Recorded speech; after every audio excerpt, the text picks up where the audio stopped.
Hello lovely people, welcome back to my channel. I hope you are all well. There's a little pattern to that, but I do hope you're all well. We are back with another nervous guide. I have been going through these recently because I basically spent my time off from work seeing shows. So in the space of like 4-5 days I went from seeing I think 10 shows ish this year to nearly 20. I am double listing this year, and I have a written list and an electronic list. So yeah, here is my written list. It is currently at 17 shows strong. Thank you very much. Which to some people is gonna be like, 17 shows, that's rubbish. But at the end of the day, I only can see what I can see and what I can pay for. And 17 sounds pretty decent. But that is by the by. You don't need to know any of that because today we're going to do a nervous guide for this show right here, Marie and Rosetta. So if you want to know everything you need to know about this show before you go, then stick around and we'll get into it in 2 whole seconds.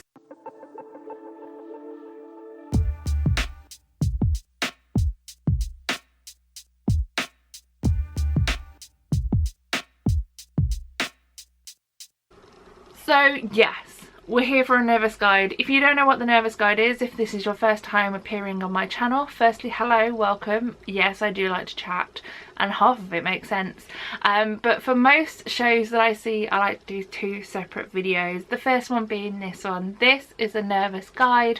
The nervous guide is basically what I said before.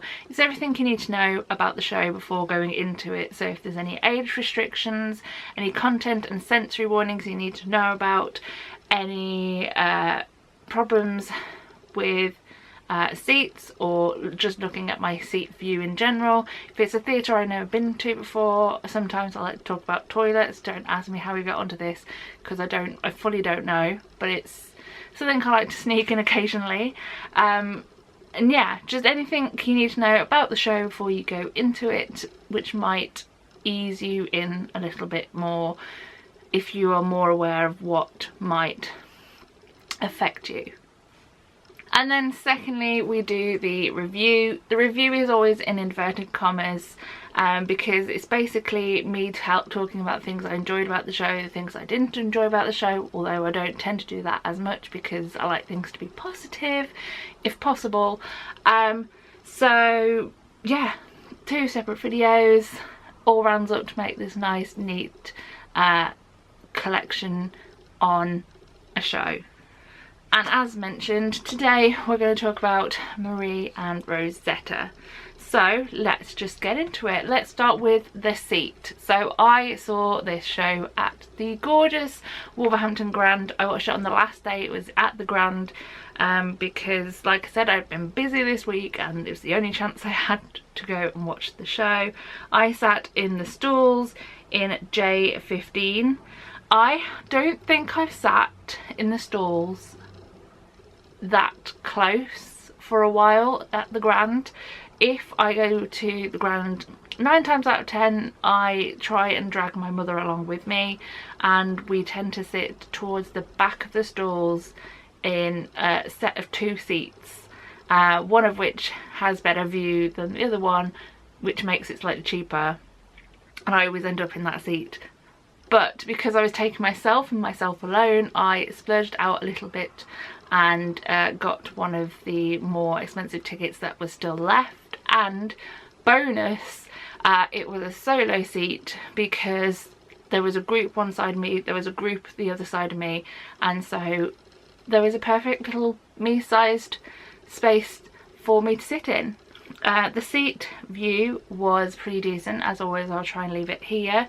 I did take this picture, however, before the person in front of me came to sit down, and they were not tall, but they were slightly taller than me, so their headline was definitely my eye line, and they were one of those people that never keeps their head still. So 1 minute they were like this, 1 minute like this, 1 minute like this, and I was like, okay.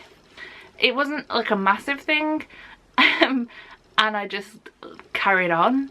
But the way that the Wolves Grand seats are, there isn't like a massive rake in the stalls at certain points, and apparently that happens. Whilst I have the ticket up, let's discuss the age guidance. This one has an age guidance of 12+ on the tickets and on the website for the Wolves Grand.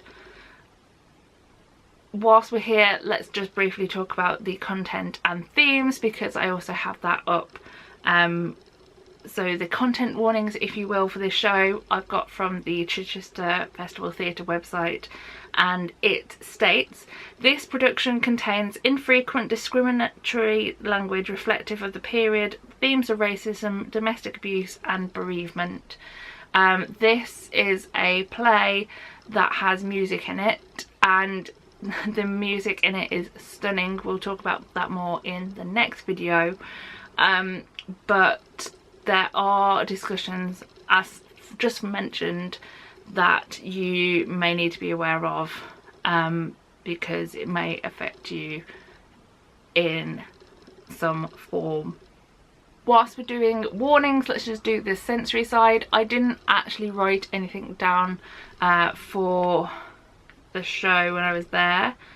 Upon entering the theatre space, there was a little poster, as they tends to be at the Grand. This one was really high up.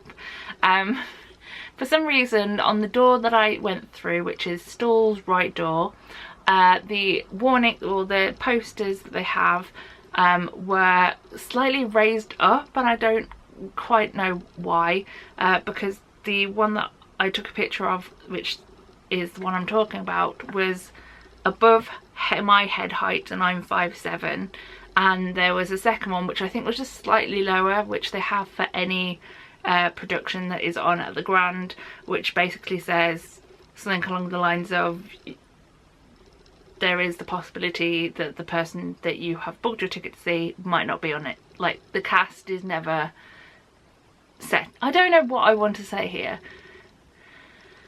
It's kind of like a, just remember that the cast that is advertised might not be the cast that you have. That kind of ballpark. And I could probably think of the words if I sat long enough, or I looked back on previous pictures that I have took at the Grand, but we're not going to right now.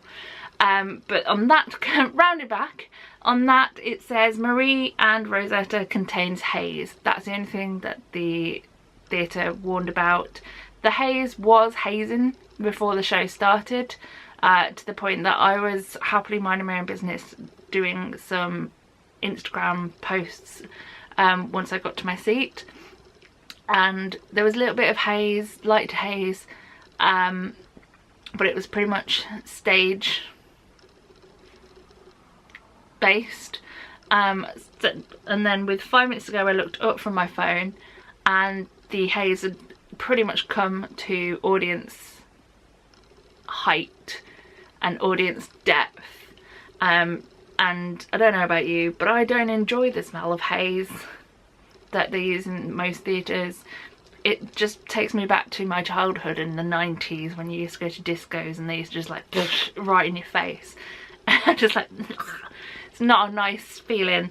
It's not like strong thick haze, it's just a dusting, but it does kind of protrude out before the show starts. I don't feel like I really noticed it once the show had begun, so maybe it was just a atmospheric haze. That didn't sound like the word came out correctly, but we're gonna just move on. But yes, there is haze to be aware of. There's a few flashing lights during one of the songs. Can I remember the song off the top of my head? No, I cannot.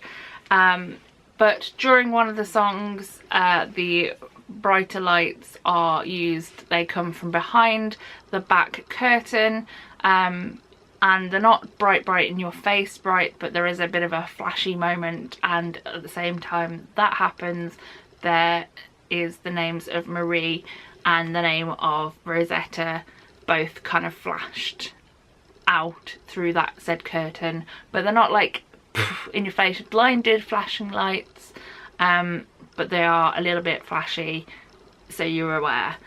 But for me, sensory wise, with the things that usually affect me, which as I always try to mention, are visible guns, gunshots, loud noises, occasionally flashing lights, and occasionally violence, depending on the situation. I didn't find anything too much. There was no visible guns, there is no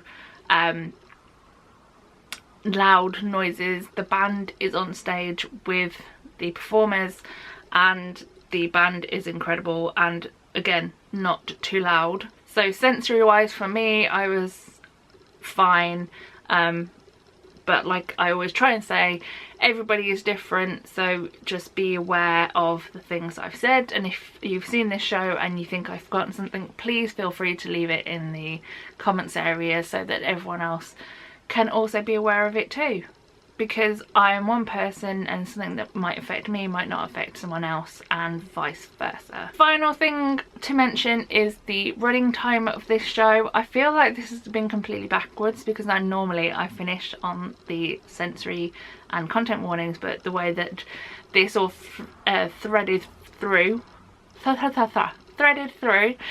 means that I have already done those.